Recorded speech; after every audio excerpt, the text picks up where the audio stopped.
তো সাধারণত যারা কিনা লো লাইটে ছবি তোলার জন্য সুন্দর একটি ফ্ল্যাশ লাইট কেনার চিন্তা ভাবনা করতেছেন, তো তারাই আজকের এই ভিডিওটা সম্পূর্ণ দেখতে থাকুন। তো এভরিওয়ান, এটা হচ্ছে TT600 একটি ফ্ল্যাশ লাইট।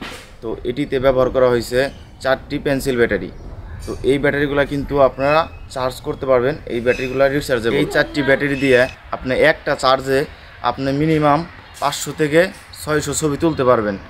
না বললেই নয়, এটা কিন্তু গোডক্স কোম্পানি একটি ফ্ল্যাশ লাইট, যেটা কিনা অনেক নামি দামি একটি ব্র্যান্ড।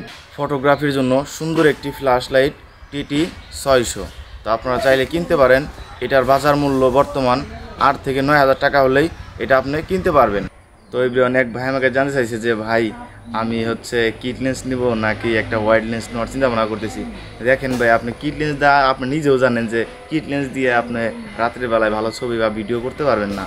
সেক্ষেত্রে একটা 24mm লেন্স নিতে গেলে আপনার যদি জি মাস্টার দিকে যান, সনির লেন্সের দিকে যান, সেক্ষেত্রে আপনার লাখের উপরে লাগবে টাকা। আর এই অর্ধেক টাকার ভিতরে বিল্ডক্স কোম্পানি 24mm 1.8 অ্যাপারচার, তো এই লেন্সটা আপনাকে মাত্র দিচ্ছে তার 28,000 টাকা হলেই আপনি কিনা বিল্ডক্স কোম্পানির 24mm এই লেন্সটি নিতে পারেন। আর এই 24mm লেন্সটি কিন্তু অসাধারণ একটি লেন্স, ঠিক আছে। আমি নিজেও পার্সোনালি কিছুদিন ইউজ করছি। তো আমার এক ভাইয়ের হচ্ছে সনি A7 III আছে, ওই 3-র সাথে ওয়াইড লেন্স হিসাবে বিল্ডক্সের 24mmটা ইউজ করতেছে। 1.8 হওয়ার কারণে অনেক সুন্দর, মানে পিছনে আপনার ব্লারটাও অনেক ভালো ব্লার পাবেন, আবার হচ্ছে ওয়াইডে আপনি ছবি তুলে অনেক সুন্দর ছবি। এই লেন্সটি কিন্তু আপনি মাত্র 28,000 টাকায় কিনতে পারবেন। তো এই লেন্সটা খুবই ভালো। আর এটার সাথে বিশেষ করে আপনি যদি বড় বড় লেন্সও কিনেন, সেক্ষেত্রে এত টাকা দিয়ে তারপরেও কিন্তু রিংয়ের সাথে কিন্তু এই যে আপনার লেন্সের একদম নিচেই কিন্তু একটা রিং আছে, যেটা কিনে আপনি অ্যাপারচার ঘুরাইতে পারবেন, কমাইতে পারবেন এবং কি বাড়াতে পারবেন। তো এই দিকটাও খুব ভালো দিক।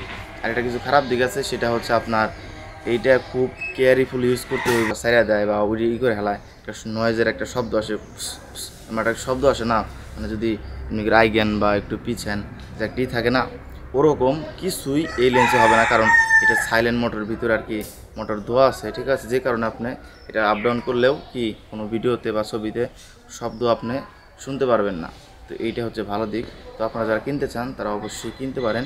আমি নিজেও কিছুদিন আর কি ওইটা লেন্সটা ইউজ করছি, মোটামুটি খুব ভালো শার্পনেস পাওয়া যায় ছবি ভিডিও দিয়ে। আমি নিজেও এই লেন্সটা ইউজ করছি। এটা হচ্ছে আমি বিল্ডক্স কোম্পানির 85 ইউজ করতেছি, রানিং যেটা করতেছি।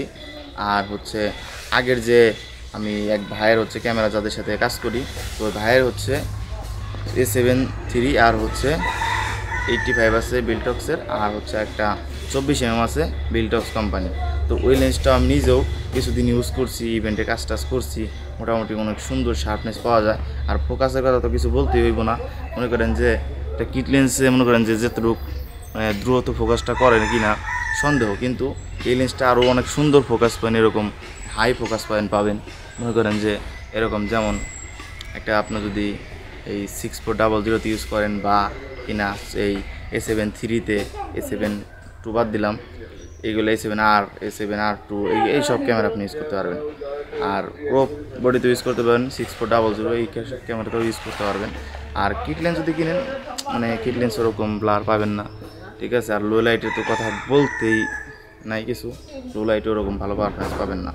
আর এটা ফোকাস ওরকম ভালো হাই ফোকাসও দেয় না কিট লেন্সে। আমি কিন্তু ভিডিও করতেছি kit lens 16x55mm kit lens দিয়ে, দেখেন। আর এটা বডি হচ্ছে 6400। আর এভরিওয়ান, আপনাদের যদি কারো কিছু জানার থাকে, ফ্ল্যাশ লাইট, LED লাইট, যে কোনো বিষয়ে আশায় জানার থাকলে পরে অবশ্যই কমেন্ট বক্সটা খোলা আছে, এইখানে বলে যাবেন। সবাই ভালো থাকবেন, আল্লাহ হাফেজ।